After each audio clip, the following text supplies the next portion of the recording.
आणि याविषयी अधिक माहिती घेऊया। आमचे प्रतिनिधी गोविंद शेळके सध्या आपल्या सोबत आहेत। गोविंद, दोन प्रश्न आहेत।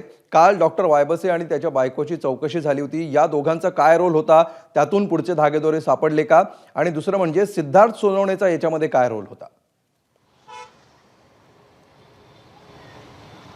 अमोल, पहिल्या प्रश्नाचं उत्तर मी आधी देतो की संतोष देशमुख हत्या प्रकरणाच्या या प्रमुख आरोपीचा छडा तेव्हा लागलाय जेव्हा या प्रकरणातला जो सूत्रधार म्हणता येणार नाही त्याला, पण किमान घटना घडल्यानंतर आरोपीच्या संपर्कात सर्वाधिक काळ जर कोण असेल तर तो संभाजी वायबसे होता।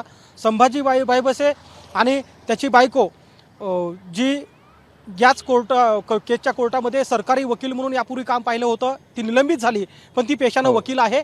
अशा या वकील आणि डॉक्टर यांनी या सुदर्शन घुले असेल, त्यानंतर सुधीर सांगळे असतील, यांना पळून जाण्यात मदत केली।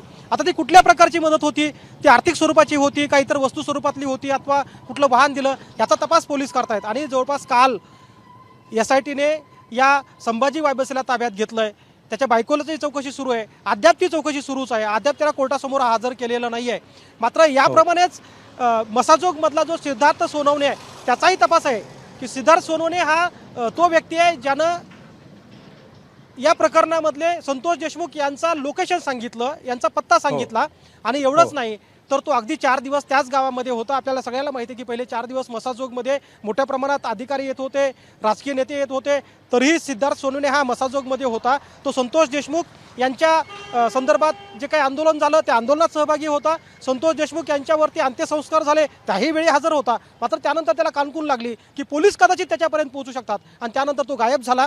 तर शेवटी कल्याणमध्ये गेला, कल्याणमध्ये जाऊन एका उसाच्या गाड्यावर त्याने काम केलं। या दरम्यान त्याने 4 ते 5 सिम कार्ड बदलले, पण अखेर तो पोलिसांच्या ताब्यात आला। त्यामुळे या घटनेतले मुख्य आरोपी पकडण्यासाठी 2 सूत्रधार महत्त्वाचे होते, त्यातला एक संभाजी वायबसे आणि दुसरा सिद्धार्थ सोनवणे। अमोल, निश्चितपणे या दोघांचे रोल काय हे आता हळूहळू स्पष्ट व्हायला सुरुवात झालेली आहे। अधिक तपास हळूहळू उलगडत जाईलच। धन्यवाद गोविंद या सविस्तर माहितीबद्दल।